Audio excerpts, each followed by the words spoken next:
Bem-vindos ao canal Enfermagem do Momento. Nesse canal você irá encontrar tudo sobre enfermagem.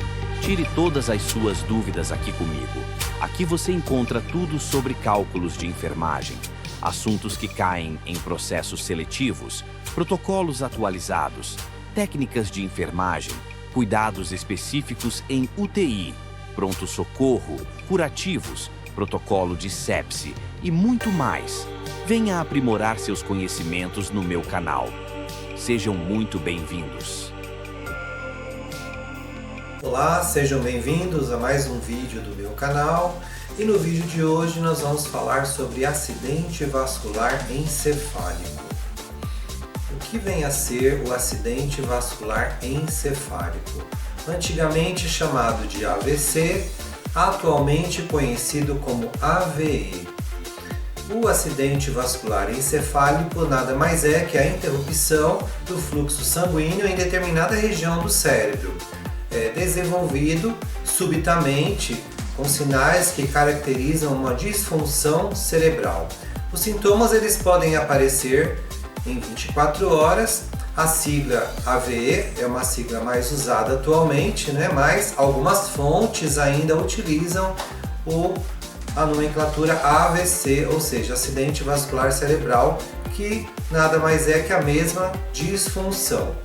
O AVC ou AVE se refere ao mesmo evento caracterizado pela interrupção do fluxo sanguíneo na região do cérebro. O acidente vascular isquêmico ocorre quando o fluxo de sangue no cérebro é interrompido por um coágulo. Já o acidente vascular encefálico hemorrágico ocorre quando há extravasamento de sangue na região do encéfalo. Os fatores de risco relacionados ao desenvolvimento do AVE são potenciais e muitas vezes modificáveis ou não modificáveis. Normalmente, aqui você tem a imagem de como que acontece o acidente vascular encefálico, potencializa o AVC ou o AVE. O sedentarismo, a obesidade, o uso oral de contraceptivos, o uso de anfetaminas e cocaína, reposição hormonal após a menopausa, o alcoolismo também pode causar e o aumento de gordura na região abdominal. Então, 16 milhões de pessoas são atingidas no mundo por ano. 70% das pessoas não conseguem retornar às atividades devido às sequelas. Mais de 100 mil brasileiros morrem da doença por ano. 90% das mortes ocorrem depois dos 50 anos e 30% das pessoas precisarão de auxílio para caminhar após o AVC, segundo a OMS. Quais são os riscos do acidente vascular encefálico? Hipertensão arterial sistêmica, o tabagismo, a dislipidemia, conhecida como DLP, que são placas de gordura nas artérias, a fibrilação atrial e outras doenças cardiovasculares. Idosos, sexo masculino, histórico familiar e, é claro, condições genéticas. Quais são os sintomas que a pessoa apresenta quando está manifestando o acidente vascular encefálico? Fraqueza repentina ou dormência na face do braço e da perna, geralmente acompanhado de uma hemiparesia, que é metade do corpo, que você perde a movimentação, a paralisação de um lado do corpo, fica paralisado, uma confusão mental, uma perda de consciência também vem acompanhando o diagnóstico, alterações cognitivas, dificuldade de caminhar, dificuldade de engolir, deglutição, dificuldades de enxergar na fala e de compreensão. Normalmente, quando o acidente vascular encefálico afeta o lado direito do corpo, o lado esquerdo fica afetado. Então, de acordo com a localização. Quando afeta o hemisfério esquerdo do corpo, acontece uma hemiparesia, uma alexia, uma agnosia, mudanças visuais. Quando afeta normalmente o lado do hemisfério direito do corpo, pode apresentar também uma hemiparesia, um pouco impulso de controle, uma fala arrastada e mudanças visuais. De Distúrbios auditivos, tonturas, perdas de equilíbrio e coordenação também vêm acompanhando esse diagnóstico. Rigidez no pescoço, dor de cabeça intensa, súbita e sem causa conhecida também fazem parte do diagnóstico do acidente vascular. Caso ocorra uma emergência na sua casa, o que você pode fazer? Quais são os testes que você pode fazer para conferir se o paciente, se o familiar está apresentando acidente vascular encefálico? Em relação ao sorriso, peça para que a pessoa sorria, a fim de avaliar se há queda de musculatura. Um abraço, peça para que essa pessoa estenda os braços por 10 segundos e avalie se há dificuldade de sustentação em relação ao braço. Na mensagem, você pode pedir para que a pessoa repita uma frase a fim de identificar se há algo anormal na fala dessa pessoa. Com isso você consegue, através desses testes do sorriso, do braço e da mensagem, conferir se a pessoa está ou não apresentando acidente vascular encefálico. Geralmente o paciente ele apresenta enfraquecimento muscular e paralisia de um determinado lado do corpo.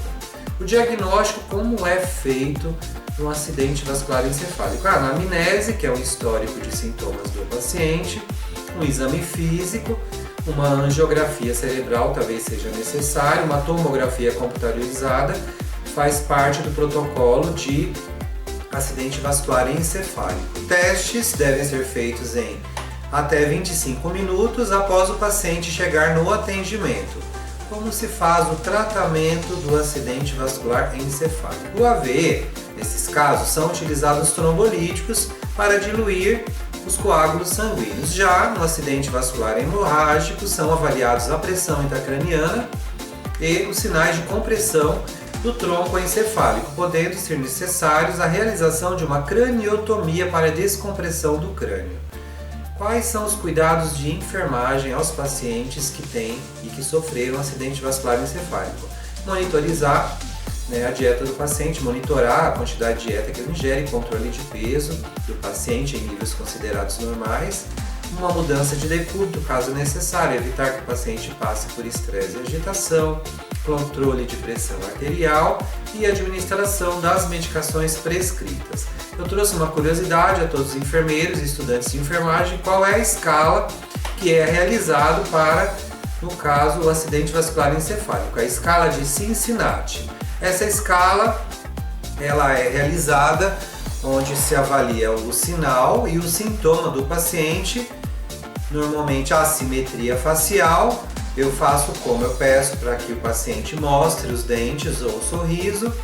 Se estiver normal, ambos os lados da face se movimentarão igualmente. Se dá normal, um dos lados da face não irá se movimentar tão bem quanto o outro.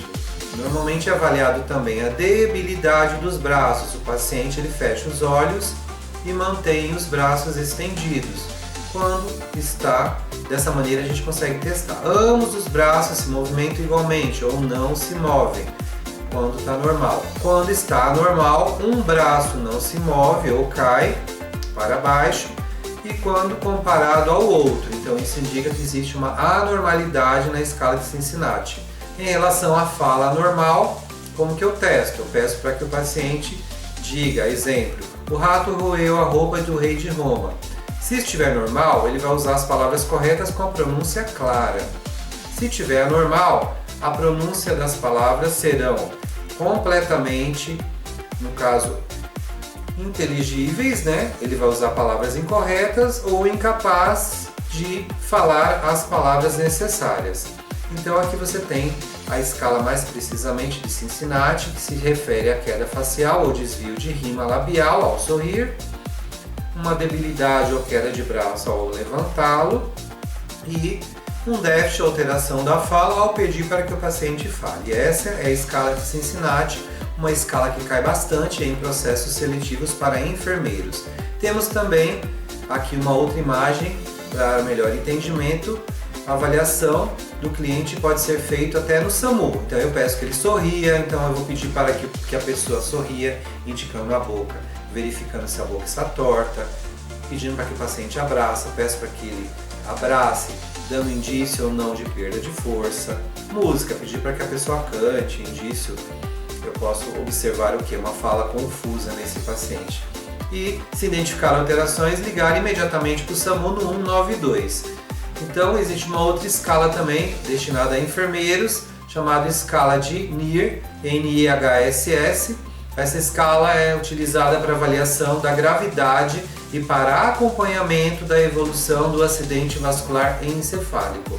Eu verifico o nível de consciência, faço perguntas a esse paciente, avalio comandos, eu avalio os olhares do paciente, campo visual, verifico se há paralisia facial e a extensão ou a falta de extensão de membro.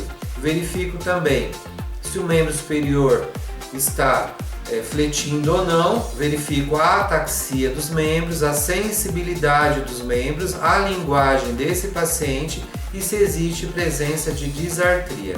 Então essa é a escala de NIHS. Para a curiosidade, aqueles que gostam de aprender um pouco mais, uma escala muito importante utilizada para avaliar a gravidade e para acompanhar a evolução clínica do paciente com acidente vascular encefálico. Espero que vocês tenham gostado desse vídeo. A vocês que não são inscritos no meu canal, convido a se inscrever, deixar o seu like e, é claro, ative a notificação aqui do sininho para receber um novo vídeo que eu irei postar posteriormente. E até o próximo vídeo, pessoal. Muito obrigado a você que chegou até o final desse vídeo. Tchau, tchau!